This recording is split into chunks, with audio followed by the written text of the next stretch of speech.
Hello, my name's Gary Wills. Welcome to episode 42 of my YouTube channel. This episode is titled The Best Army in Europe, the Battle of Pirmasens, 14th September 1793. In this video, I'm going to show you a full playthrough of the splat powder scenario, which I played solo earlier on in 2025. A lot of the background information is the same as my previous videos on Pirmasens, which demonstrate or show the game as it was presented at Salute and Partisan in 2025, and so I've used the previous recordings for those.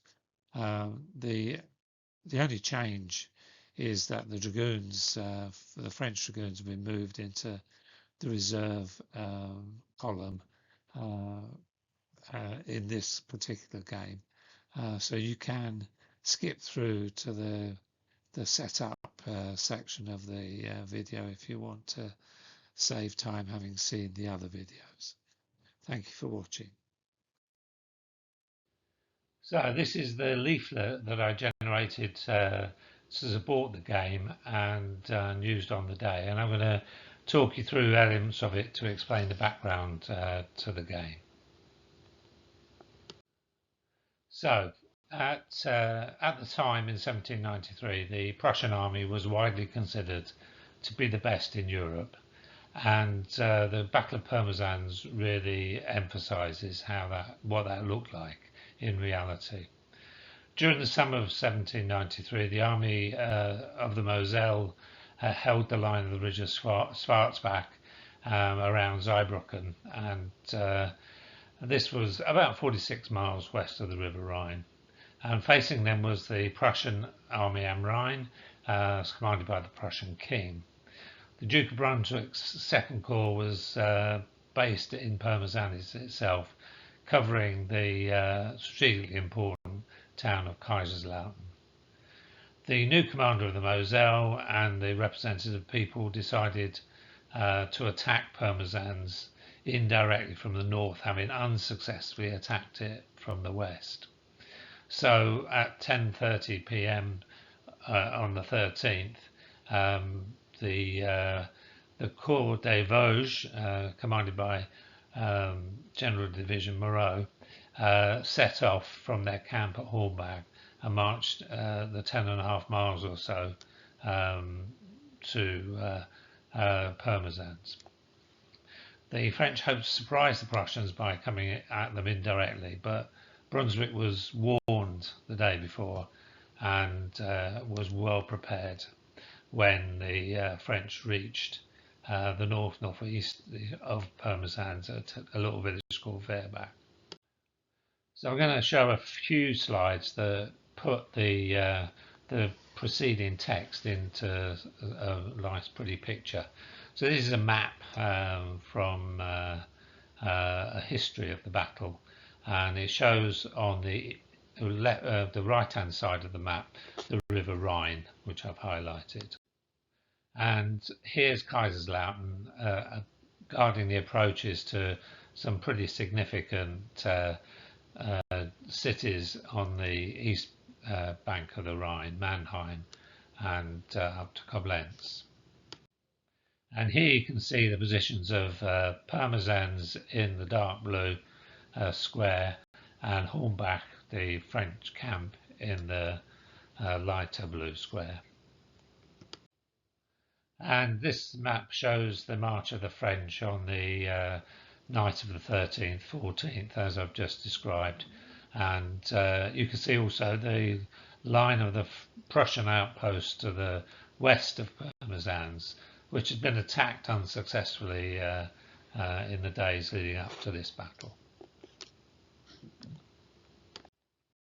So this is the map for the battle, which I included in Throwing Thunderbolts, showing the deployment of the French around Fehrbach and the Prussians around Pirmasens itself. So this shows the terrain on which the battle is fought, and that I tried to model using my Callistra hexagonal terrain.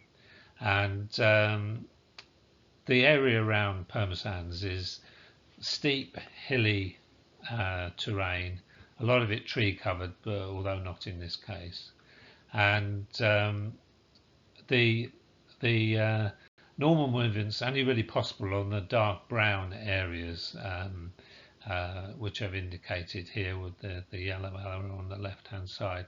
Everywhere else is rough ground, and so in black powder terms, I guess a lot of the rules, it halves the speed of all arms on those ground. However, there are some places which the contours sort of indicate. They're 40-meter contours, so you get some idea of how steep this ground is. But I've highlighted the extra steep slopes on this map using the sort of compound brown line, which I've indicated as an example in the bottom left-hand corner of the map. These extra steep slopes, I've reduced the speed to a quarter speed for infantry and cavalry, and made them impassable to artillery except on any roads or tracks. I mentioned this in the text in Throwing Thunderbolts, although but this map shows it much more clearly. And the final thing is that the streams are in sort of rocky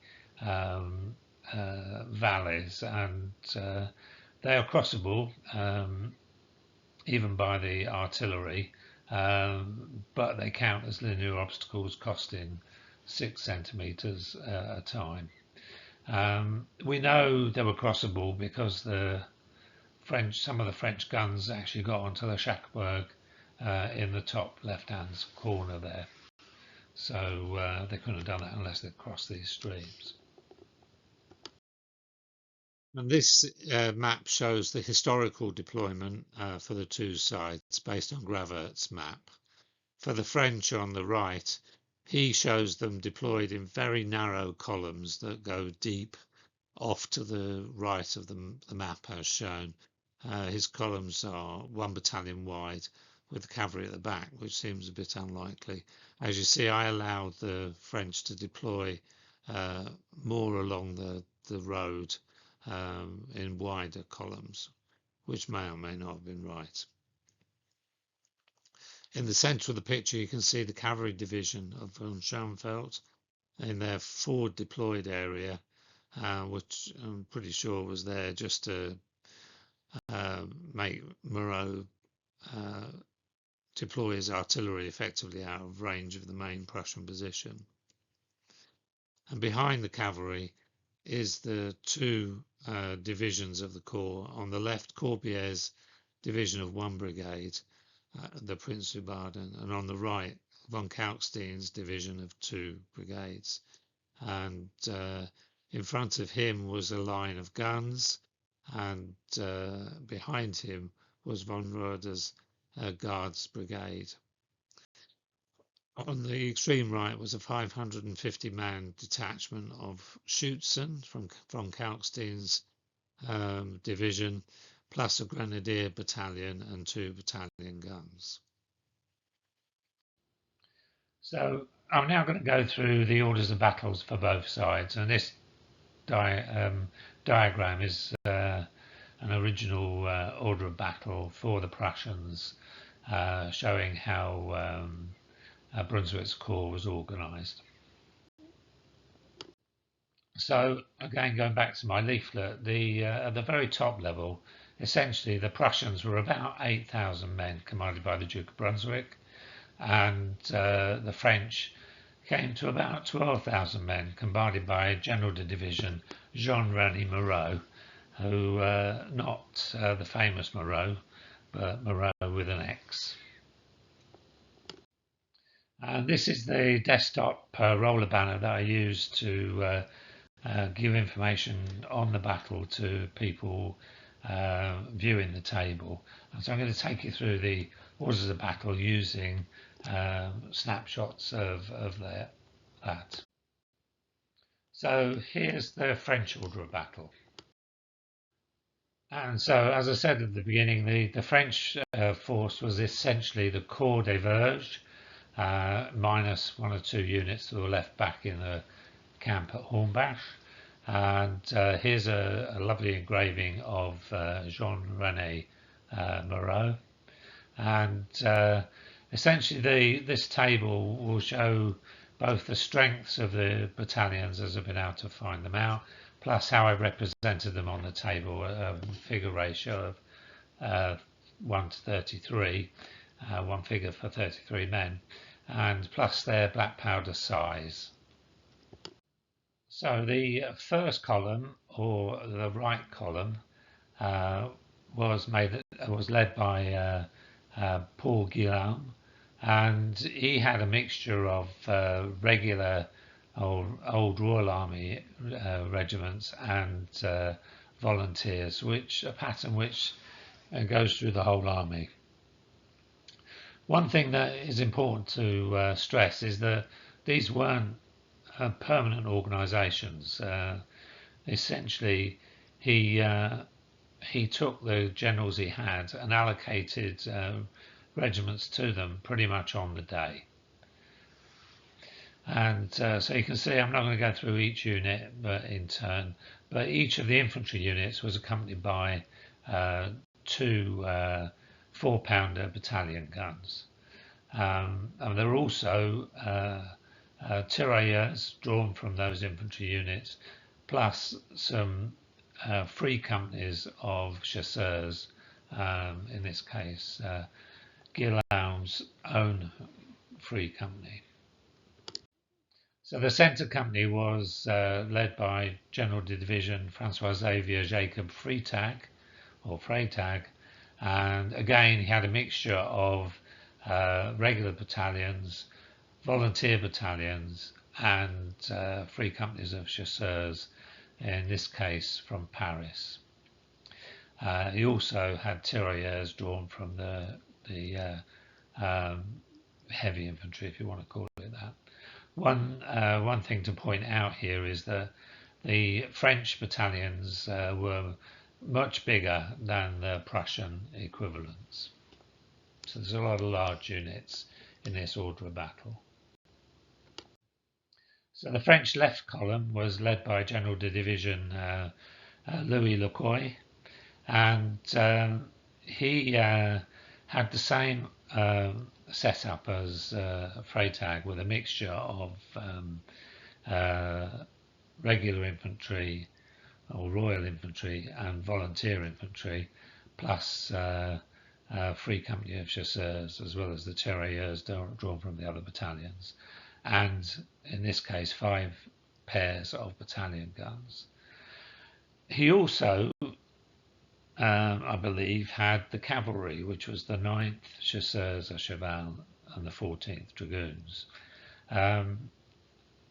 Other people have assumed that the cavalry was with Guillaume because he was the advance guard, and that would match other French orders of battle that you see from 1793, 1794 and onwards.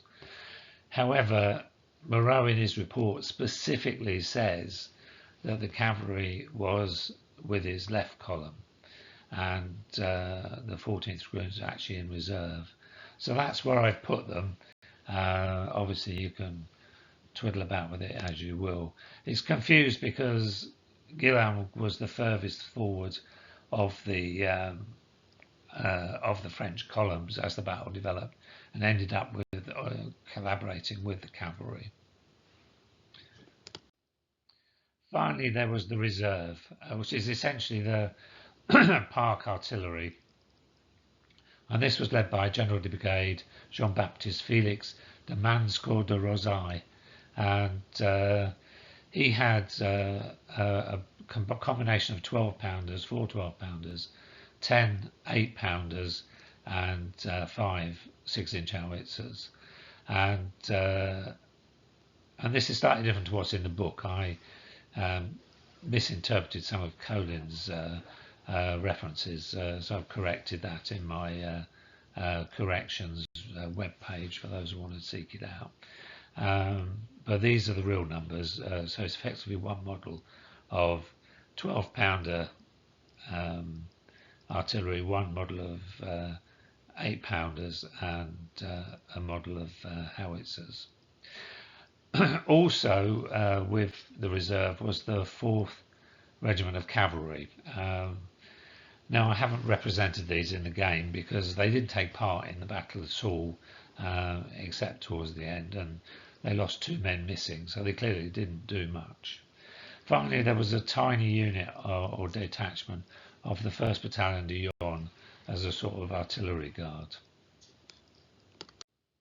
So let's move on to the Prussians, and it's the 2nd Corps of the Armée de Rhine. It was commanded by the Duke of Brunswick, and there you see him in his 1790s uniform. Essentially, the corps was made up of 2 divisions of infantry, supported by a reserve, including a light infantry brigade, which was deployed on the outposts throughout the battle. But dealing with the troops that were actually there, the 1st Division was led by this guy, General Lieutenant de Corbière. So de Corbière only had one of his 2 brigades present, and that was that of General Major Ludwig Prince zu Baden, and this is the handsome chap here. Unusually, his brigade contained battalions from 3 different regiments, which are listed there.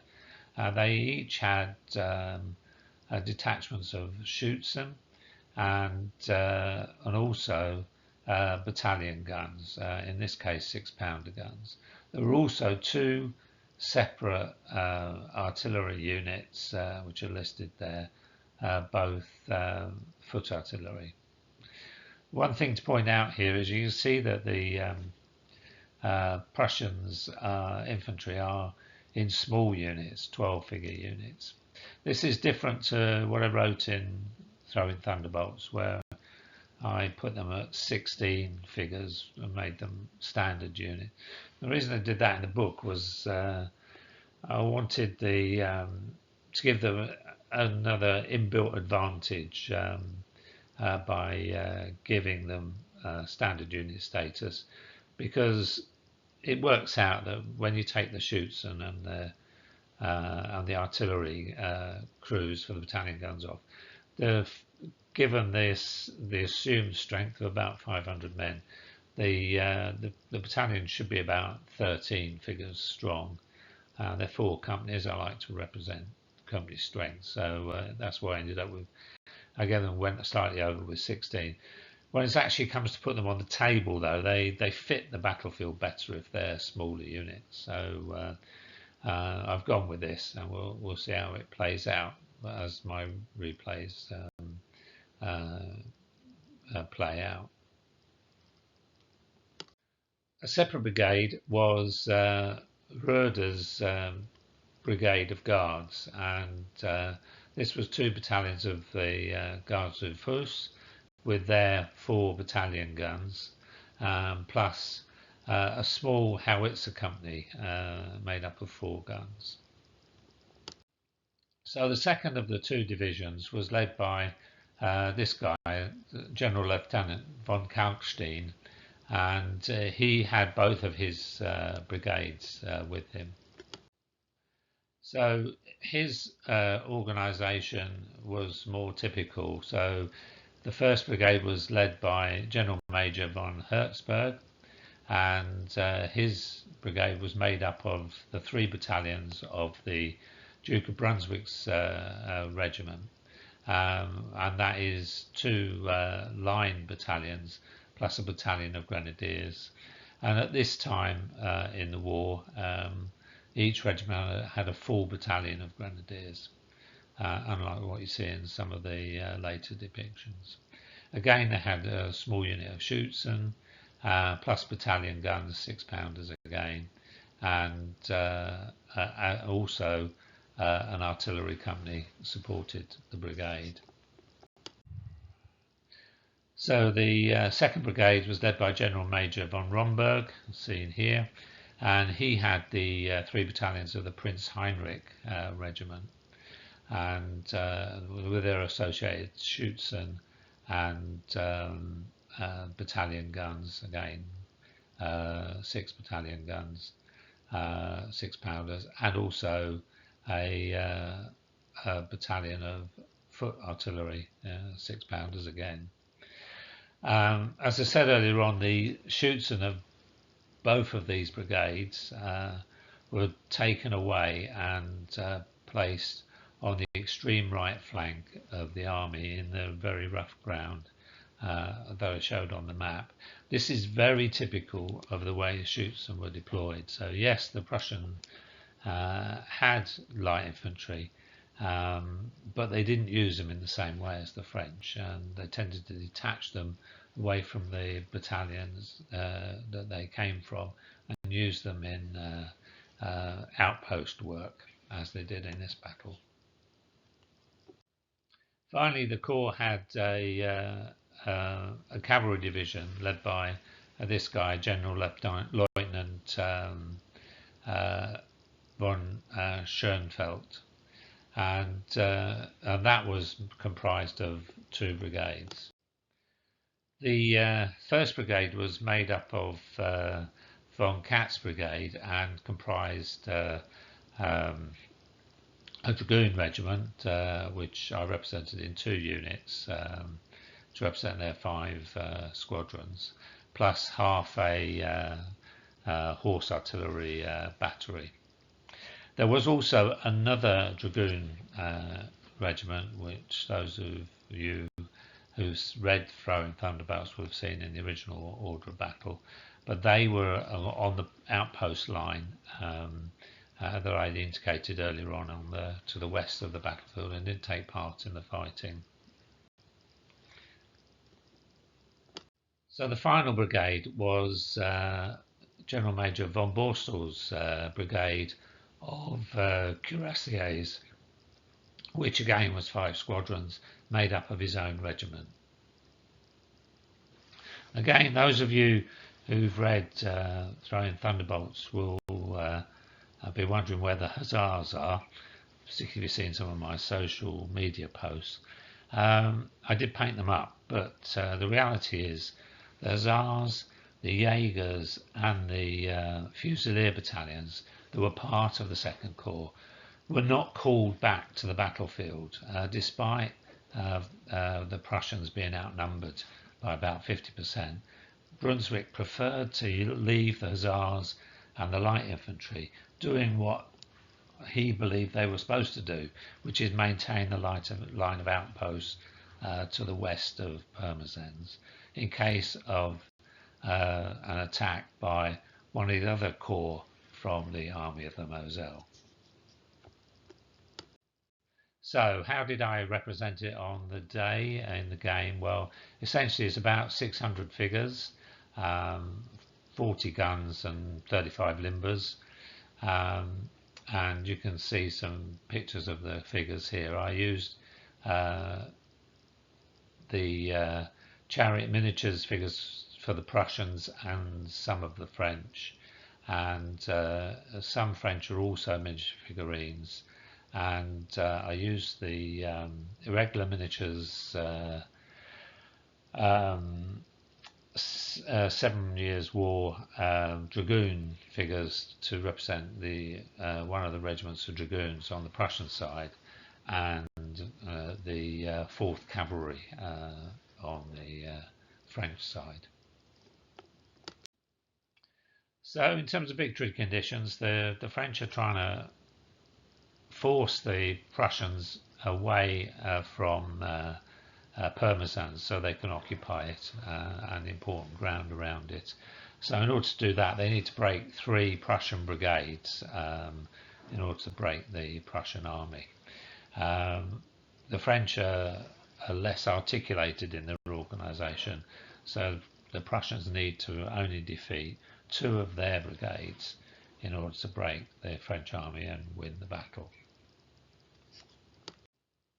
So as regards game length is concerned, the historical battle took place between 10 a.m. and 1 o'clock in the afternoon. And so that represents about 13 game turns. It's a little bit of a challenge to do in that time because the ground is so difficult for the French to get to grips with the Prussians, as you'll see with the game. But there's nothing magical about 13 game turns. It could have gone on all day. It didn't. Bar 1 o'clock in the real battle, the French were running for the hills by 1 o'clock, having been destroyed by the Prussians at their fire and their counterattack. So yeah, 13 game turns is a guide to how long it should take, but if the French do better, then it might go on longer, and probably could go, given the time of year, probably could go another 13 turns before it got dark. In fact, on the 14th of September 1793, we know that sunset was actually around 6:37 p.m. but the end of civil twilight, when after which artificial light was required outside, wasn't until nearly 7:10 p.m. Thus, the game has to end by the end of turn 38. I wanted to say something about leadership and experience, just to finish off the orders of battle, and so I can talk about the staff ratings that I've given the two sides. And this shows you the column commanders for the French and the senior commanders for the Prussians. And obviously it's often said that the Prussians were aged commanders, and you can see a big age difference represented here between from the Duke of Brunswick up to Kalkstein at 68. However, one thing to note is two of the Prussian division commanders were fairly recent promotions to General Lieutenant, and this varies very differently from the French. You can see the French commanders are a good 20 years younger than their Prussian counterparts, but the important thing is that the seniority of them is very different. So most of these people got their rank as general of division literally in the 2 months running up to the battle, a week even in the case of Guillaume and Freytag, and Guillaume was only a general of the brigade. So, and this probably explains why one of the criticisms of Moreaux is that he really didn't get his men organised into divisions at all, and he simply arranged them in columns for the attack at 9 o'clock on the morning of the battle. On top of this, the Prussians had 5 other brigade commanders that helped with their movement of their troops. So let's now look at the 2 commanders, starting with the Duke of Brunswick for Prussia. He was widely regarded as the foremost soldier in Europe at the time, and was anytime anybody had an army they needed command in, his name came up, and this included command of the British troops in Flanders once the Duke of York went home in 1795. His experience is extensive, and goes back to 1756. In the 7 Years' War, he was acknowledged as a master of irregular warfare, the warfare of outposts with light troops. During the War of Bavarian Succession in 1777, he was thoroughly endorsed by Frederick the Great, and then in 1787 the Prussians were widely admired for the way they put down the Dutch Patriot Revolt, pretty much simply by turning up and being there. The Prussian army more generally also gained laurels in the way they dealt with the Polish partition issue in the early 1790s. But nonetheless, the Duke of Brunswick had a strong track record, a successful track record in command. And we tend to think about him in terms of what happened at Auerstadt, where he died in 1806, and that tends to mask his real performance earlier on in his career. So let's talk about Jean-René Moreau of the commanding the French Corps de Vosges. His experience goes back to enlisting in the ranks of the Royal Army in 1776-78.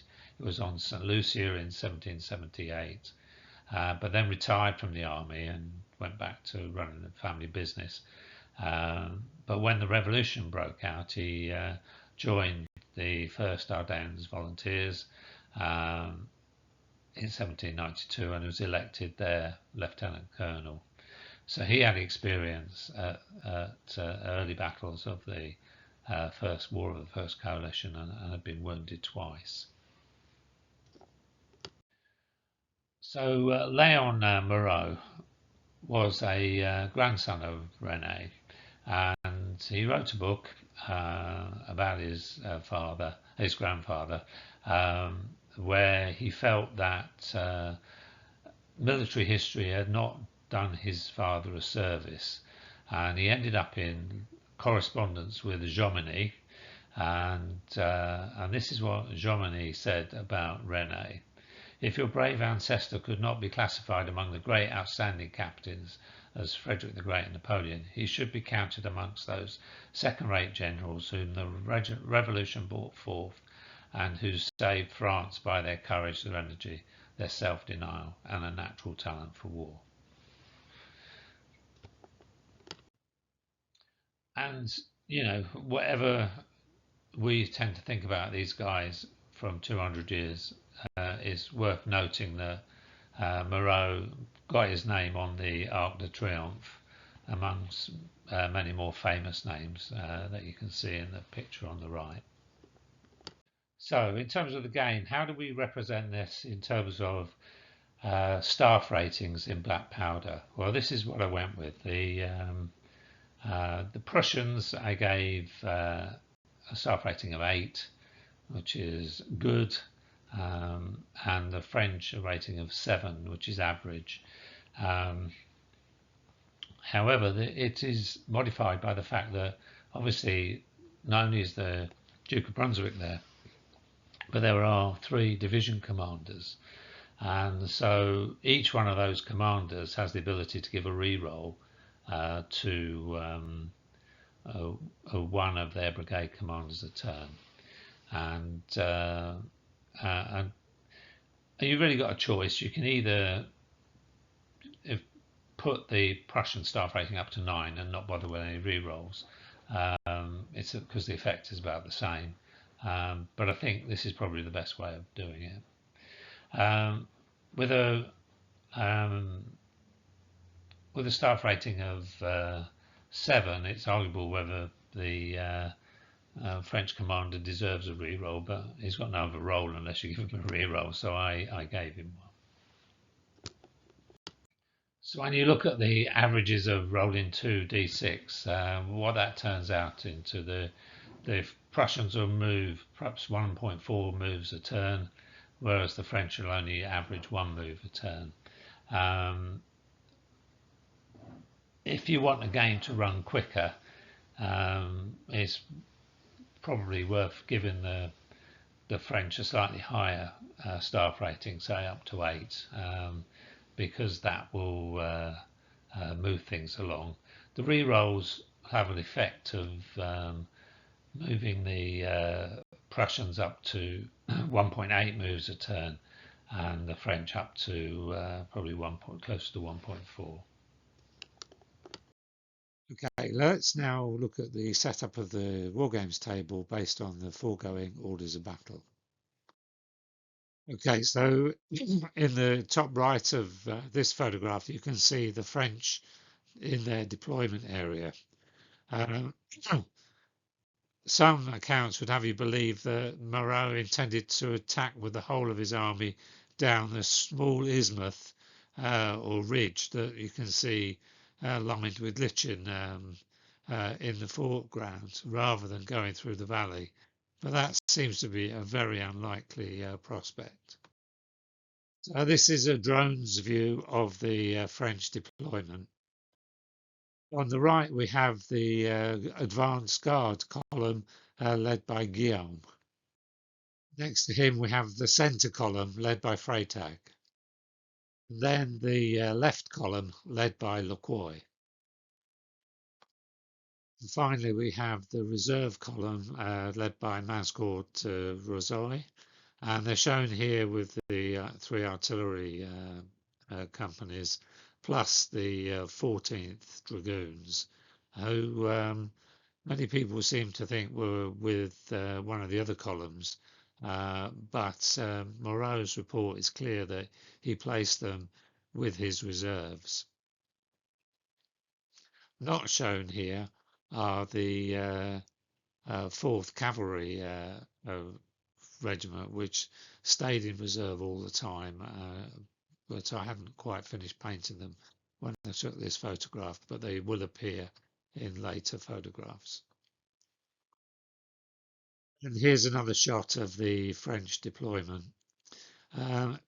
As you can see, they're really crammed together, and it's a bit odd, but one of the source maps that I referred to in the book has them crammed behind the village, more to the top of this picture in considerable depth, but I'm not convinced that that's how it actually was in practice.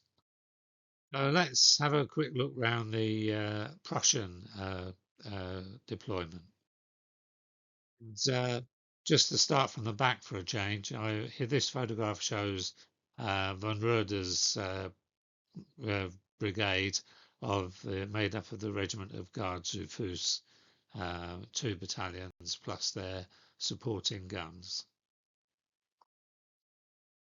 On the Prussian left, you can see highlighted here Prince Baden's 3 battalions, 1 battalion each of 3 different regiments in this case, with their battalion guns and their Schützen. And on the left, as we look at it, their attached artillery. While the Prince of Baden brigade was the only representative of Corbier's division, Kalkstein's division had both its brigades present, starting here with von Romberg's brigade. And on the right of the Prussian line was von Herzberg's brigade. You can also see in the red box, one of the things that the Duke of Brunswick did for this battle is he took away the battalion guns of Kalkstein's artillery and brigaded them together in separate batteries. So there was quite a formidable gun line in front of Kalkstein's division, awaiting the advance of the French. The right flank of the Prussians was extended along the stream that's there, and was garrisoned by the grenadiers of the von Brunswick Infantry Regiment, number 21, plus the Schützen from all of the battalions in Kalkstein's division, and together with the battalion guns of the grenadiers, made a reasonable sized force, preventing the French outflanking the Prussian position.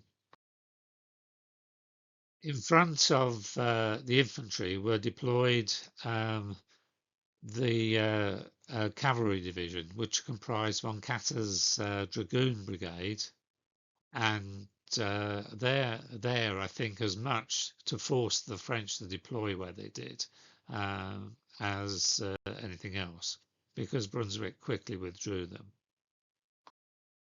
Supporting the dragoons was the other brigade of von Schoenfeld's cavalry division, the brigade of von Borstel, which was made up of cuirassiers. Having got you oriented, hopefully, let's press on with the game. So the French moved first, and this is the overview at the end of turn 1. In this turn, Lacroix got a good command roll and ended up with a 3-move turn, and they proceeded to advance into the valley. Perhaps not as far as you might expect, because, as I've said before, all of the area in the valley is considered rough ground, so they're moving at half normal rate. However, the other two columns, main columns, were static, didn't manage to get forward at all. This shows you the position at the end of Prussian turn 1. Obviously, nothing much changed from a Prussian point of view. The forward deployment of their cavalry had meant that the French artillery were deployed out of range, in effect. So there was nothing to do, as it were. So we now move on to the end of French turn 2, and this is the overview. So the first thing the French had to do was to move their guns into range of the Prussian positions, and here you can see Manscore leading his brigade forward, covered by the dragoon units. Highlighted in passing here are the small unit of the 4th Cavalry, which did take part in the march to Pirmasens, but didn't really take part in the battle. So I left them off the order of battle in the book, but I couldn't resist painting them up and putting them on the table for this game. More towards the centre, Lacroix continued the march forward with his brigade across one of the several streams in the area. Unfortunately, Freytag was still left on his starting position, as was Guillaume's advance guard. And here's the overview on the end of Prussian turn 2. The key movement here had been the advance of the Prussian Schützen to the brook to their front, the Steinbach, as they prepare to receive the French advance. And this is another view of the Prussian position at the end of their second turn. Here we are at the end of French turn 3. In the foreground, Manscore's column failed their command role, but the artillery, which is limbered on the road, get a free move, and so advanced one move down the road. In the centre, you can see Lacroix's brigade has deployed their skirmish units, or their tirailleurs units. On the other end of the French line, Guillaume has finally got his column moving towards the first stream, the Blumenthal. Next to him, Freytag still hadn't managed to advance his brigade. And here we are at the end of Prussian turn 3. And here you can see Kalkstein's Schützen unit continuing its advance up the rough terrain that is the Steinbach. And here's a closer shot of those troops. We now move forward to the end of French turn 4. And in this turn, the French reserve artillery started to deploy and open fire on the Prussian dragoons, causing a casualty and also disorder. as indicated by the red token. On the other flank, Guillaume has managed to get his horse artillery forward in a position to further fire on the Prussian cavalry.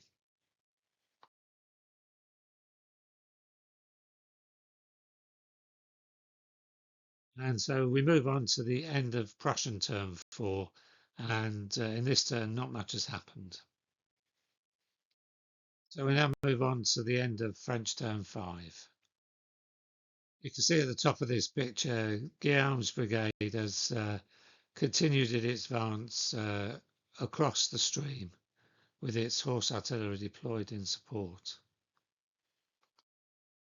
In the centre, Locoy's column has continued to advance, although warily, fearful of the nearby Prussian dragoons. Bringing up the rear is Freytag's brigade, which is still on its start line.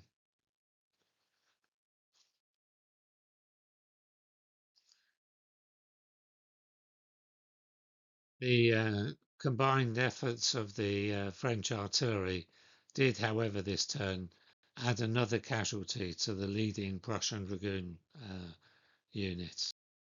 Moving on now to the end of Prussian turn 5. And the French artillery fire has had the desired effect on on Schoenfeld's cavalry division, with both von Borstel's brigade falling back, as shown here, and von Katz's dragoon brigade moving back into dead ground, as shown here. We're now at the end of French turn 6, and this is the overview. And in the centre, Locoy's brigade has continued to advance, closing up to their skirmishers. And here we can see Guillaume's advance guard crossing the Blumenthal with their tirailleurs now deployed. We can see here that Freytag, for the 6th turn in a row, has managed to fail his command test. So we now move on to the end of Prussian turn 6, and we'll start by looking at the Prussian left flank.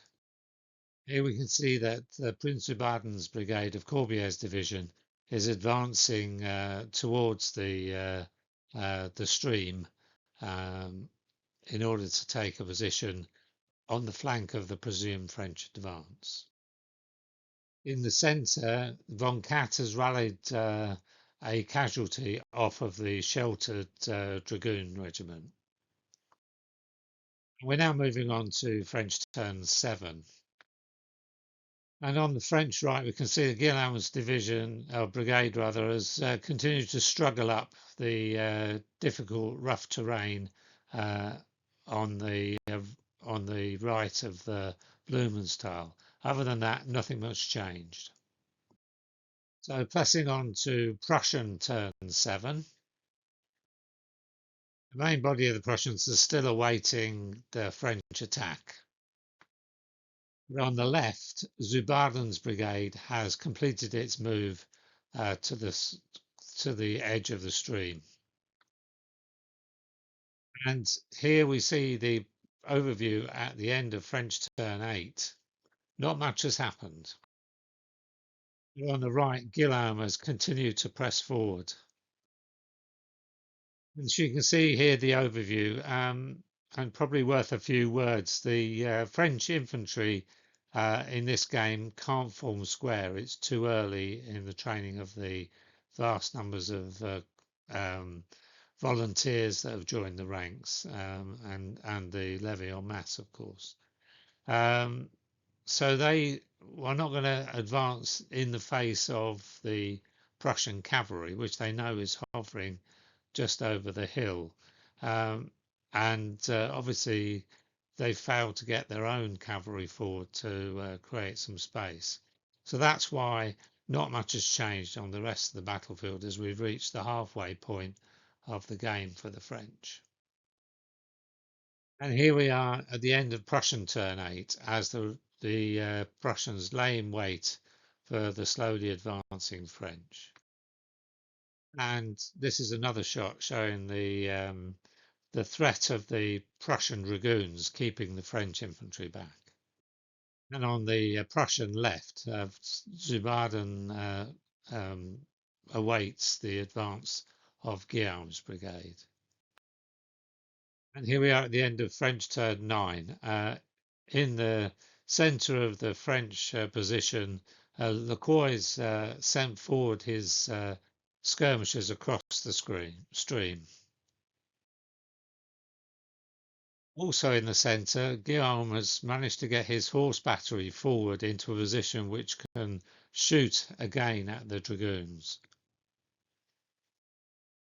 And this results in another casualty on the leading unit of dragoons. And this photograph shows the overview of the table at the end of Prussian turn 9, during which the only significant action was the von Katt again rallying a casualty off his first unit of dragoons. And here at the end of French turn 10, you can see in the centre of the picture the French dragoons start to move forward. While on the French right, Guillaume gets his men over the hill into sight of the waiting Prussians. So now at the end of Prussian turn 10, and we can see the Prussian Schutzen who, with rifles, outrange the French tirailleurs, have immediately caused some disorder amongst them. Moving on now to the end of French turn 11. And in the centre, you can see that the Damascus has used a follow me order to lead the first unit of dragoons in a charge on the Prussian Schutzen. The resulting melee then took place. The Schutzen were shaken due to their casualties, but survived their break test. So that meant that the fighting went over to the next turn with the cavalry winning. And at long last, Freytag's column have finally started to move forward into the valley. Before he launched his charge, Manscore also got his artillery moving forward to get closer into range of the Prussians. On the French right, in an attempt to get his skirmishers into range of the Schutzen, the first unit threw a blunder and was forced to retreat, obviously frightened off by the rifle fire. We're now at the end of Prussian turn 11, and the focus initially is the ongoing conflict between the dragoons and the Schutzen. And while the first unit of the Schutzen was duly destroyed, the other unit sensibly pulled back, while the dragoons retired back over the crest out of the range of the Prussian artillery. Meanwhile, the Prince Zubaden's Schutzen continued to pepper the tirailleurs with their rifle fire. We're now moving on to the end of French turn 12. In the centre, Lecroix' skirmishers begin to advance, covered by the artillery fire. And Guillaume has managed to overcome the blunder from last turn and brought his tirailleurs forward to the banks of the Blumenthal so he could engage the Prussian Schutzen. And Freytag's column finally reaches the line of the Blumenthal. We're now at the end of Prussian turn 12. The only signal move in this turn was that the dragoons, the Prussian dragoons, withdrew out of the fire of the French horse artillery. So we now move on to the end of French turn 13. And as you can see, not much has changed. The French still dogged by their staff rating of 7, which has hurt them throughout the battle. And Guillaume's tirailleurs are pretty unsuccessful in their battle with the small group of Prussian Schutzen. However, in the centre of the Prussian battle line, the half battery of horse artillery led by Hahn has been hit by the French artillery, disordered and shaken. And here we are at the end of Prussian turn 13, in which, in the centre of the battlefield, von Katt has rallied the casualty of his 1st Dragoon unit. Meanwhile, on the Prussian left, the small unit of Schutzen are holding back the whole of Guillaume's column. So that was the end of turn 13, or 1 o'clock in the afternoon, and the end of the scenario as written in Throwing Thunderbolts. At this point in history, the French were in rapid retreat on their way back to their starting point. So in my game, neither side is broken, and that would suggest a draw then. Well, no, we're wargamers, we fight on. In fact, on this day, the daylight only ran out on game turn 38. And because we might have a long day ahead of us, I've decided to do some of the remaining photographs just as a slideshow to speed up the presentation and save time.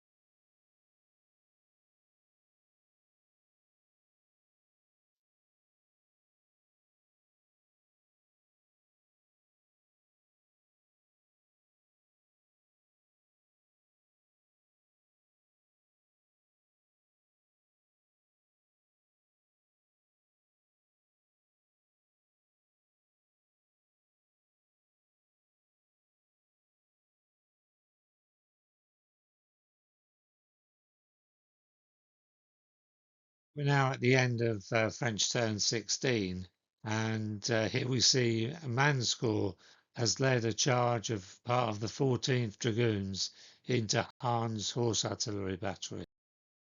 Horse artillery were broken by this charge, and the French Dragoons rallied back to their own lines, as shown here.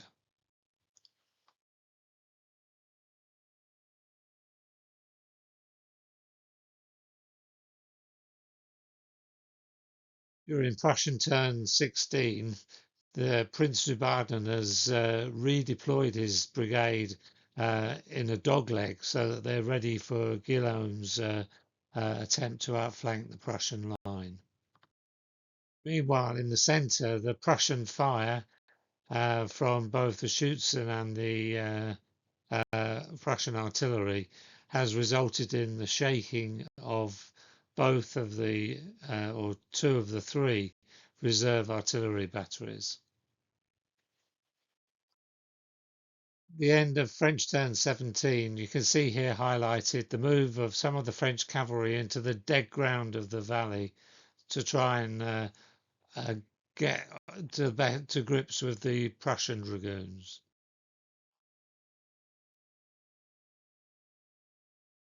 Meanwhile, on the French right, Guillaume has led one of his infantry battalions in a follow me charge on the Schutzen.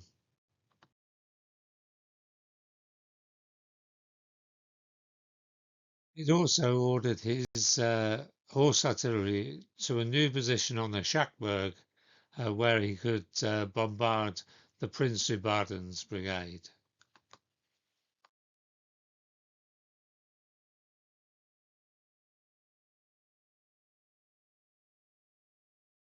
the end of Prussian turn 17, you can see here that the Prussian Schützen of the Prince-Eubaden's Brigade have retired before Guillaume's infantry can reach them.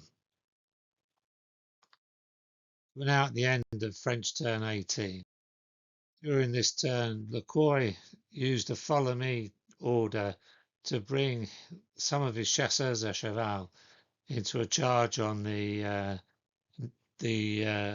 Prussian Schützen, and despite shaking them and inflicting 2 excess casualties, the Schützen managed to hide in the rocks and stay in the fight.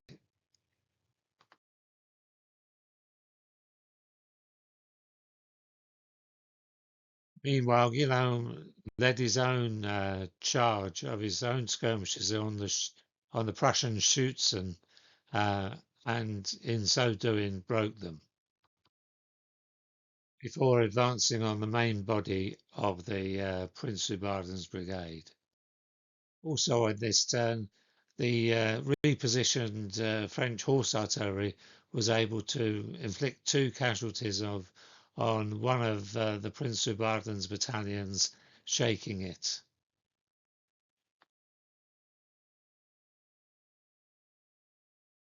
Now moving on to the end of Prussian turn 18.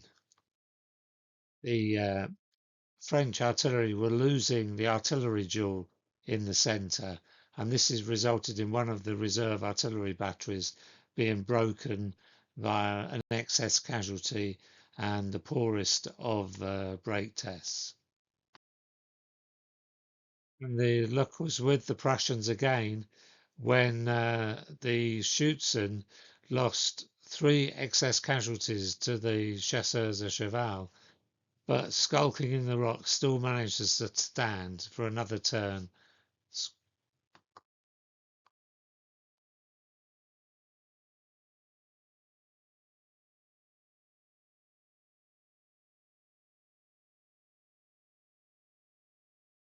Now at the end of French turn 19. The chasseurs à cheval finally got the better of the Schützen amongst the rocks, forcing them to retreat while they retired themselves into the cover of the slopes behind them.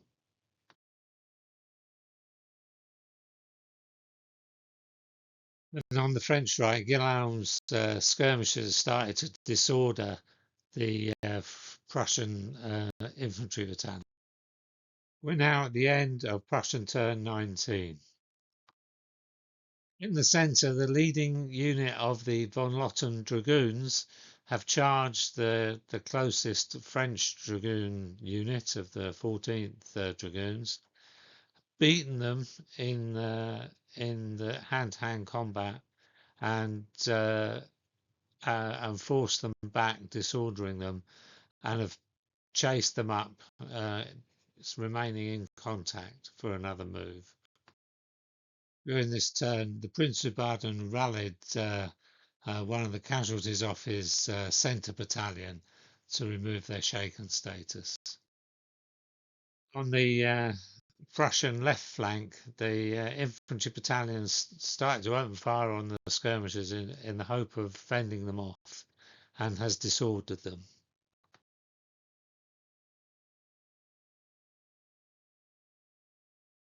We're now at the end of French turn 20, and Lecroix's tirailleurs have advanced to see off the remaining Schützen.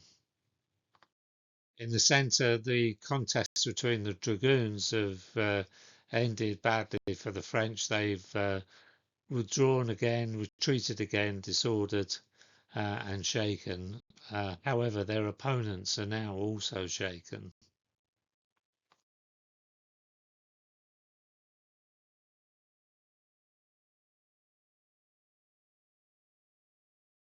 So we're now at the end of Prussian turn 20, and the key event is that the Prussian dragoons have retired into the dead ground to prevent any more damage.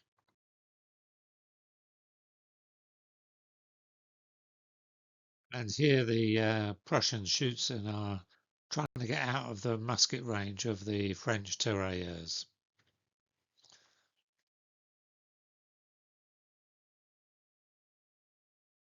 We're now at the end of French turn 21. The French artillery continue to uh, cause a bit of disorder amongst the Prussian gunners, but no real damage. While on the right, Guillaume's tirailleurs inflict another casualty and shake the Prince of Baden's leftmost battalion. Now we move on to Prussian turn 21. During this turn, von Katt rallied his shaken dragoons. The cuirassiers on the Prussian right received more damage from the French artillery. On the Prussian left, the Prince of Baden rallies his leftmost infantry battalion. Moving on to French turn 22. The first action is the shooting of Lacroix's tirailleurs, which forced a break test on the last remaining base of Kalkstein's Schutzen and caused them to break. One of the Prussian artillery batteries was shaken and disordered by the French artillery fire. On the left wing, very significantly, two of the Prince of Baden's battalions were shaken by the fire of the horse battery and the tirailleurs, which means that at the beginning of the Prussian turns, this brigade will be broken and will have to retire from the field.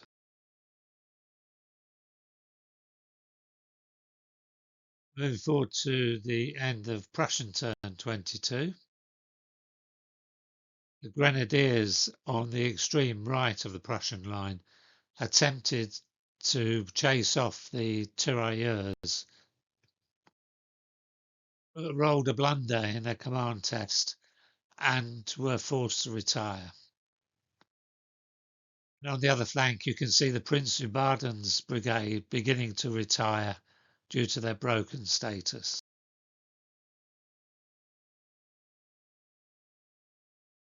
Now moving on to the end of French turn 23.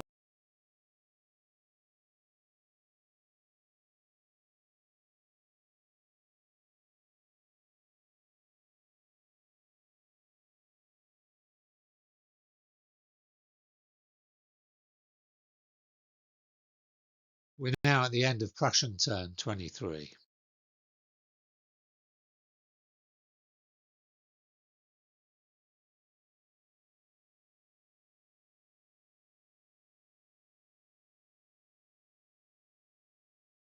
Moving forward to the end of French turn 24. And the French chasseurs à cheval have moved forward to try and clear the cavalry for Prussian cavalry so that the infantry can get forward. Meanwhile, the grenadiers on the Prussian extreme right are disordered by the tirailleur fire.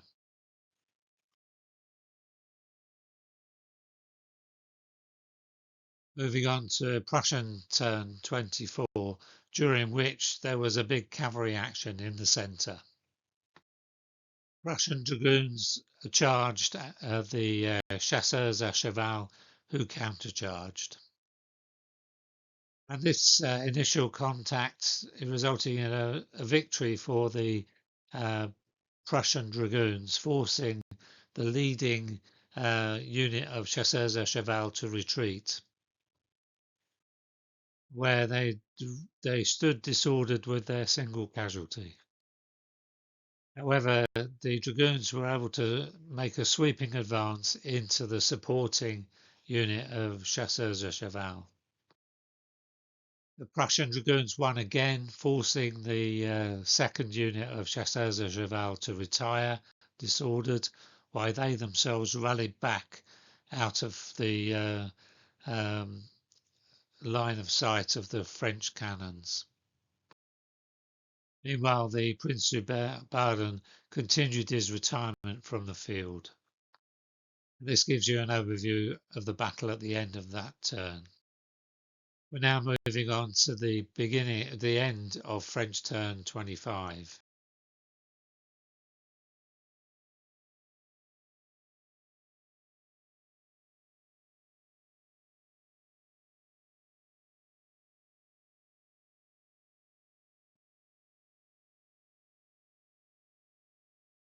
Now moving on to the end of Prussian turn 25. The Prussian cavalry tried to renew the contest with the chasseurs à cheval, but they didn't get enough movement in their orders and ended up slightly short. And while the Prince of Baden continued his retirement from the field, von Roeder started to move the Gardes du Fusse brigade into the gap that was left. Now we will move on to French turn 26. During this turn, the French chasseurs à cheval and the Prussian dragoons set to again, the French trying to drive away the Prussians so that their infantry can deploy. Unfortunately for them, the Prussians won the melee 4-3 with casualties, with an extra one making it 5-3 for their heavy cavalry. However, the French chasseurs à cheval threw an excellent break test result of 10, which meant that they only withdrew after the combat.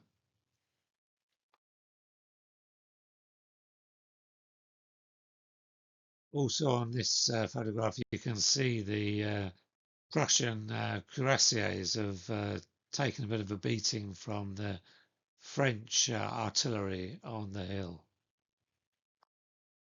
Here you can see the French infantry crowding the valley of the Blumenthal as they try to get forward without getting overwhelmed by Prussian cavalry. Having dealt with the Prince of Baden's brigade, Guillaume repositioned his horse artillery so that he could take on the rest of the Prussian army. Now moving on to the end of Prussian turn 26.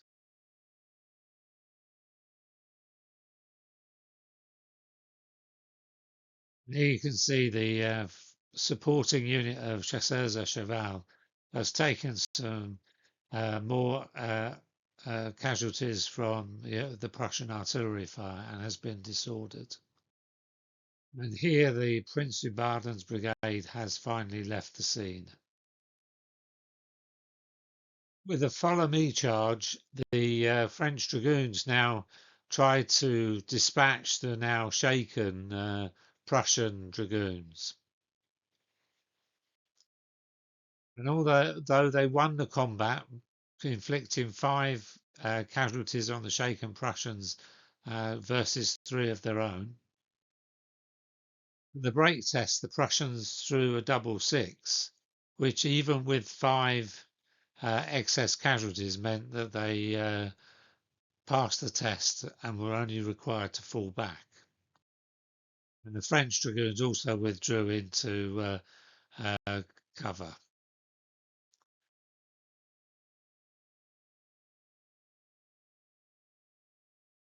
So if we look at the end of French turn 27, this is the view of the battlefield.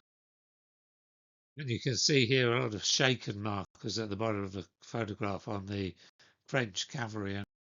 On the right, the Guillaume's command has had a lot of trouble actually getting to move forward following their victory over the Prince of Baden. Moving on to the end of Prussian turn 27, during this turn, the victorious French dragoons from the last turn were hit by the Prussian artillery, inflicting 2 more casualties, and they failed their break test, scoring only 4. so they were broken by this artillery fire. Same artillery fire disordered one of the units of chasseurs à cheval. During this turn, the Prussian generals set about rallying their shaken cavalry.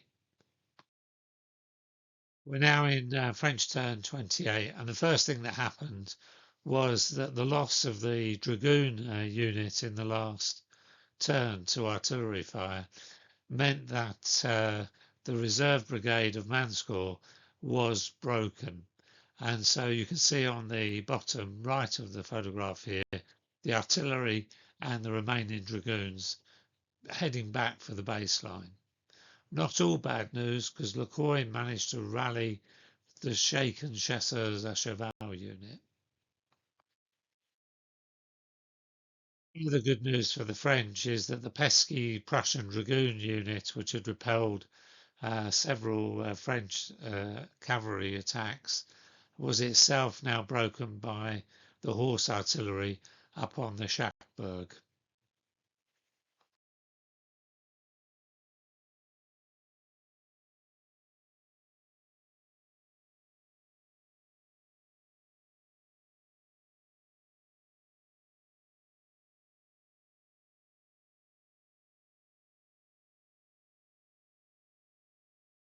Now move on to the end of Prussian turn 28. There's now a hole where the Prussian Dragoon Brigade used to be. And it was important for the smaller of the dragoon units to withdraw behind the infantry, because their loss would add another broken brigade to towards the French victory.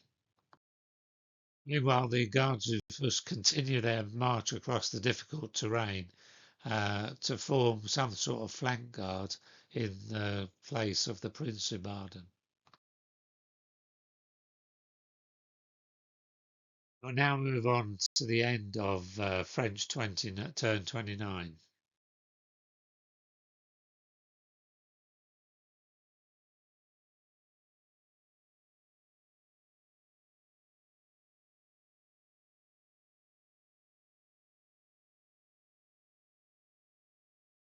And on the French right, finally Guillaume starts to get his men forward towards the Prussian flank. We're now moving on to Prussian turn 29. And here we see on the Prussian right, von Herzberg's brigade, infantry brigade, beginning an advance to try and attack the French flank now their artillery have departed. On their other flank, von Roeder's Guards du Fus brigade is advancing to try and drive the French horse artillery from their position on the Schauenburg.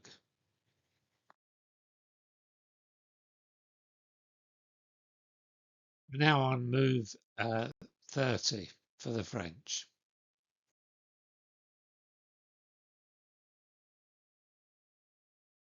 In the centre, the French horse artillery and supported tirailleurs have realigned themselves to meet von Roeder's expected attack.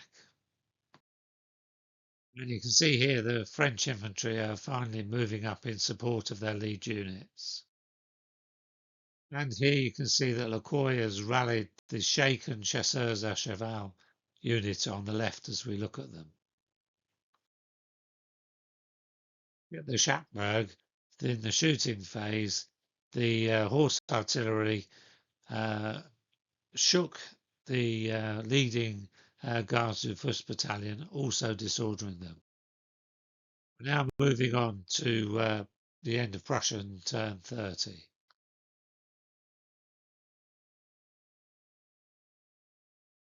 With a fire from the shaken Guards du Fus battalion has caused some damage and disorder on the French horse artillery.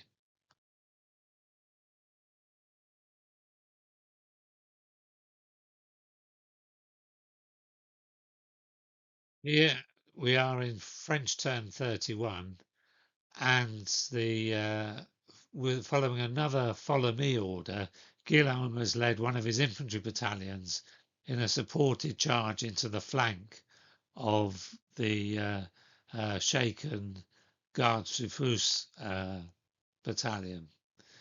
However, it survived its break test and will turn to face.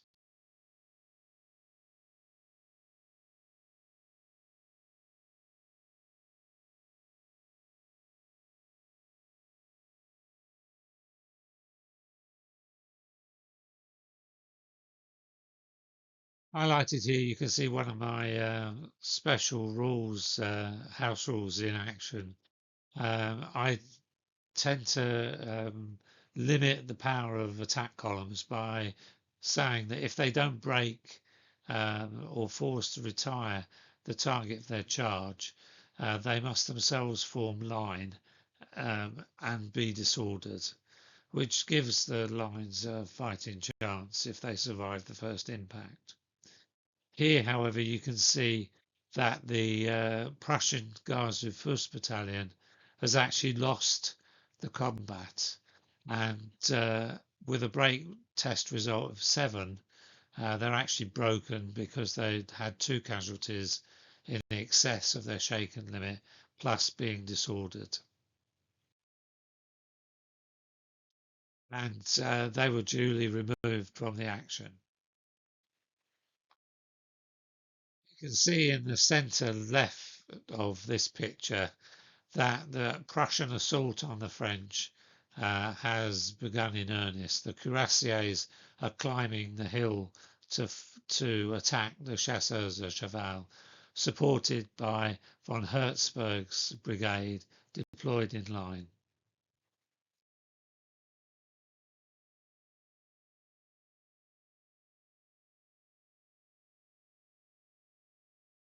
We now move on to the end of French turn 32.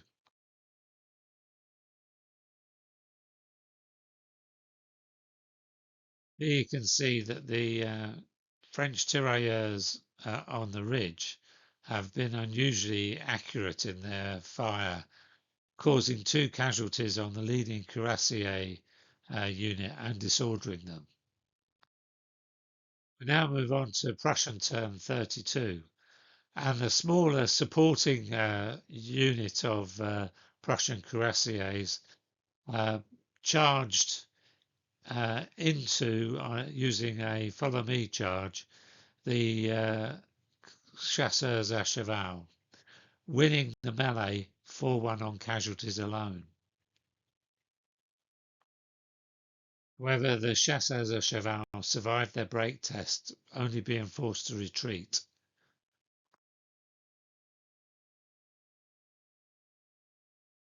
However, this allowed the cuirassiers to follow up in pursuit.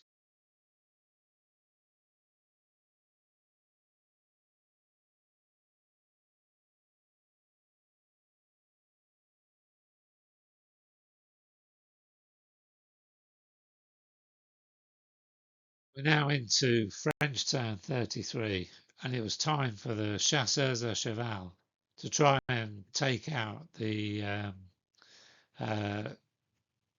damaged cuirassier unit.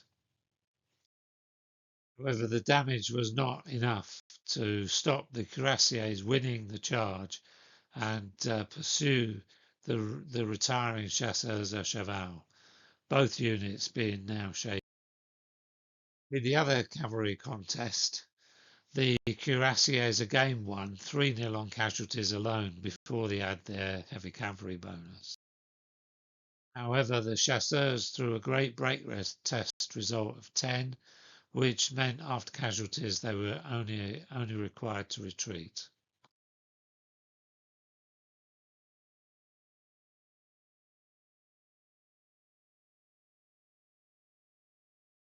And here you can see after their victory, the smaller unit of cuirassiers has rallied back out of range of the French infantry.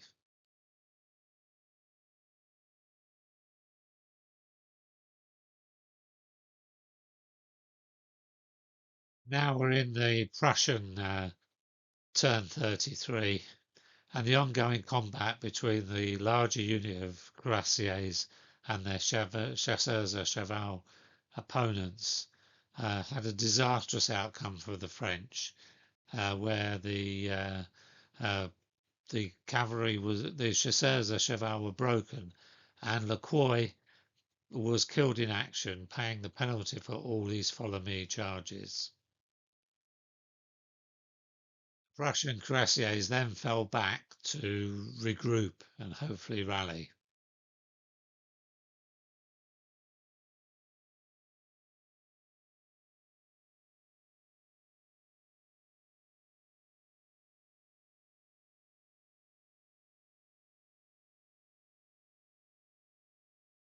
We now move on to French turn 34, and the first action was Guillaume's tirailleurs charged into the flank of Alquier's half battery of howitzers. However, it was a pretty ineffective 0-0 draw. Therefore, the artillery survived.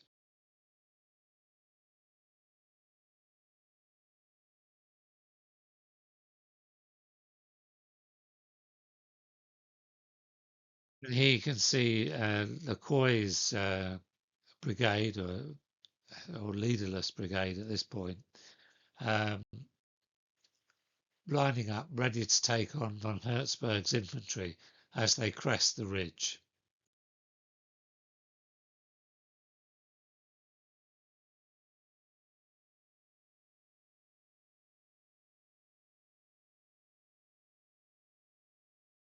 We now move on to Prussian turn 34, and during this turn, unbelievably, on the French right, the Guillaume's skirmishers suffered another bloodless draw against the half battery of howitzers.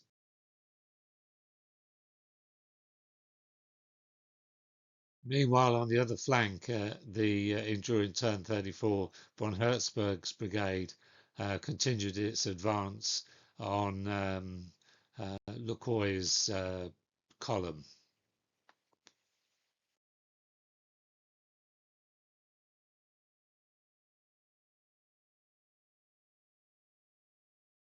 And right now we're on French turn 35, and finally Guillaume's skirmishers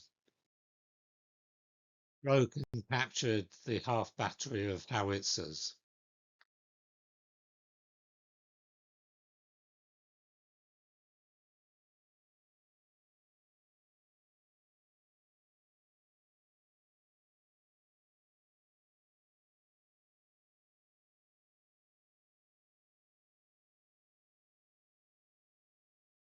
Now moving on to Prussian turn 35, and the Cuirassier Brigade, having been rallied, moved forward in support of von Herzberg's brigade, and the larger of the two Cuirassier units charged in against the tirailleurs of Lecroix's brigade, inflicting on them 6 casualties, which was more than enough to break them.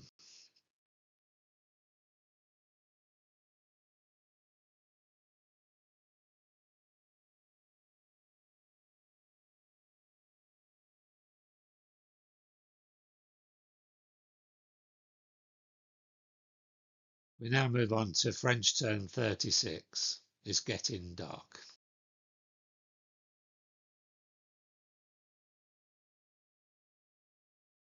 And this has been a disastrous turn for the Prussians. All 3 of von Herzberg's battalions have ended up shaken at the same time. Furthermore, the cuirassiers have also been shaken by French infantry fire.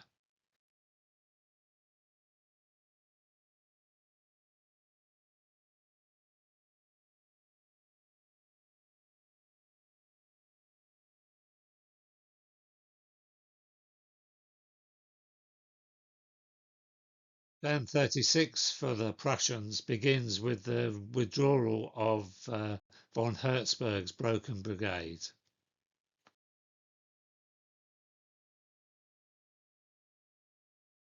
Meanwhile, covering that withdrawal, the smaller unit of cuirassiers has charged in to the French line infantry battalion, disordering it as it can't form square.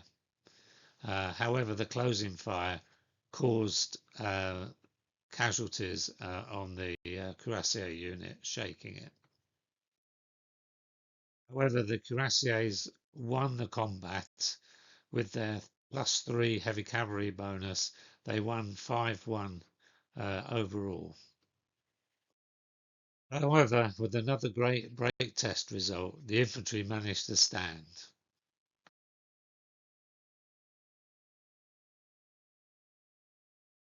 Here on the other flank, the remaining battalion of von Roeder's Guard zu Fuß brigade has withdrawn behind the brigade of von Romford, as it's the only remaining battalion, and we don't want that brigade to be broken as well. Now moving on to French turn 37 and the continuing melee between the French infantry and the smaller unit of Prussian cuirassiers. In the close combat, the cuirassiers outscored the infantry 2-1. They only scored +1 on their D3 heavy cavalry bonus. Unfortunately, including this poor roll and the French supports, the result was a draw, and the infantry stand and the cuirassiers retire.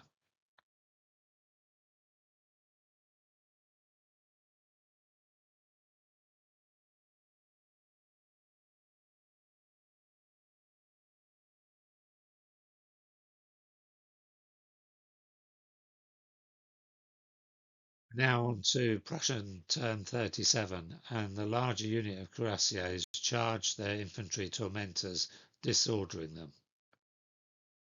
But despite the dice being in their favour, they managed to lose the combat 4-0 on casualties, and this had the net result of breaking them when they failed their break test. More significantly, the loss of the cuirassier unit, combined with the already shaken status of its smaller supporting unit, shown at the bottom of this photograph, means that the cuirassier brigade is also broken.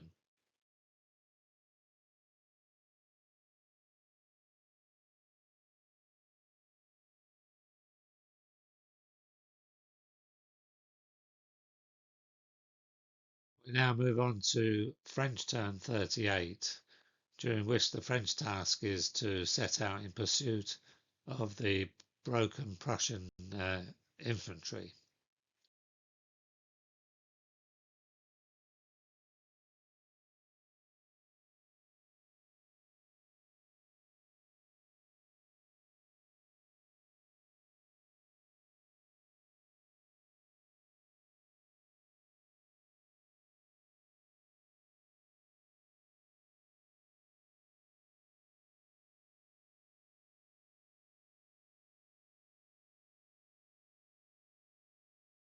At the beginning of Prussian turn 38, which would have been the end of the game anyway, the game ended prematurely.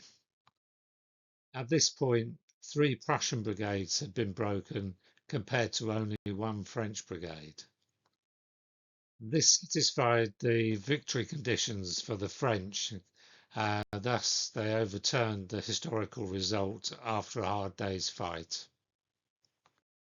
Now I want to give you some thoughts both on the black powder scenario itself and about what the games we thought perhaps teach us about the history of the battle. First of all, the size of the Prussian infantry units. As I've said in the makeup of this, in the book, I made them standard size, which overstates their size on the day. In this game, I made them small units, which is probably just about right. I think based on their performance, the small units were not very robust. Only 2 hits enough to shake them, and it made it hard for the Prussian brigadiers to keep on top of the rally as they needed to do. I mean, you make pays your money and takes your choice. I think the small units is a better reflection of the historical strengths, but you may want to use standard unit sizes for the French units, as I wrote in Throwing Thunderbolts. The second point is about the Guards infantry, who, as we saw, didn't exactly cover themselves with glory, although in a difficult circumstance. I didn't give them any elite status. I didn't make them elite in the sense of being able to rally off disorder, and I certainly didn't choose give them superbly drilled. And this may or may not be right, but it's something to make your own mind up about. Another feature of this particular game was how resilient the French infantry and the Prussian skirmishers were to the cavalry attacks made upon them. The French infantry, particularly in light of their inability to form square, and the cuirassiers diving in at 9d6, a 3+ to hit, should have generated 2 casualties and 2 extra for combat resolution, versus only half a casualty coming back the other way. It didn't. It didn't. The game didn't reflect the perhaps average response. Perhaps the extreme example was the French cavalry trying to charge down the Prussian Schützen on the French left, and this combat took 3 rounds of combat in the French in the turn 18 and 19, and you can see that the odds were against the Schützen at every step of the way, but somehow they managed to get the break test they needed. Even at on the French turn 19, when the French cavalry only managed to create 1 casualty, the Schützen were just forced to retire, not broken. So when you look at it overall, the chance of the Schützen not breaking for that long was about 25%, so not very high, but it does beg a question of whether there should be any automatic results in these tests. And you've always got a chance with a break test of survival, and we saw similar instances of this with the French skirmisher attack on the howitzer battery. However, in that case, it was just simply the failure to cause any casualties on the part of the French skirmishers. They didn't manage to force the artillery into making a break test, which would have been an automatic elimination result. So it's odd how these things happen. Whether or not you believe it undermines the rules in their entirety is up to you. I think it's a quirk. I've not come up with anything better so far. Further thought about this scenario is that the terrain was quite severe. The slopes for each hex were around 40 meters, and that scale, the figures should only be about 2 millimeters high. Therefore, line of sight had always to be measured from the bases, and that won't have come across from the photographs. One interesting factor about the way the artillery is used in this game, the French park artillery actually deployed beyond extreme range for the main Prussian line, and under the black powder, even with my 25% enhanced cannon ranges, they were out of range even of the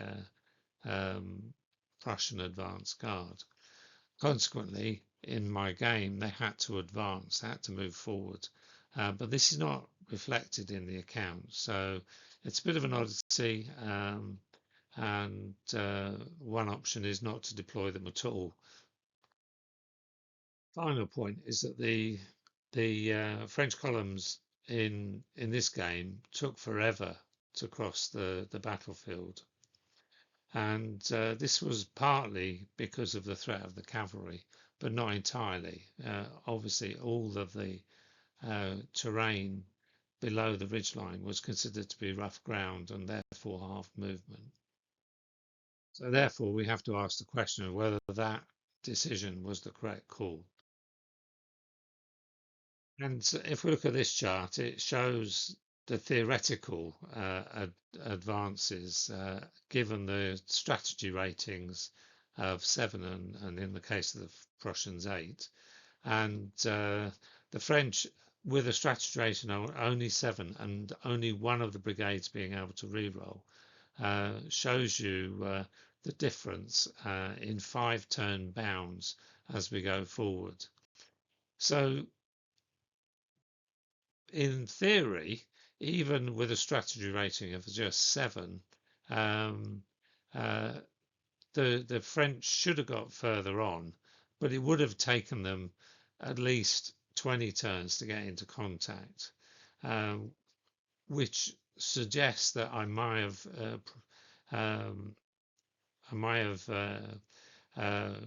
handicapped them too much in giving the starve rating of only 7, although I do think that reflects Moreaux as a commander, if only based on this particular day.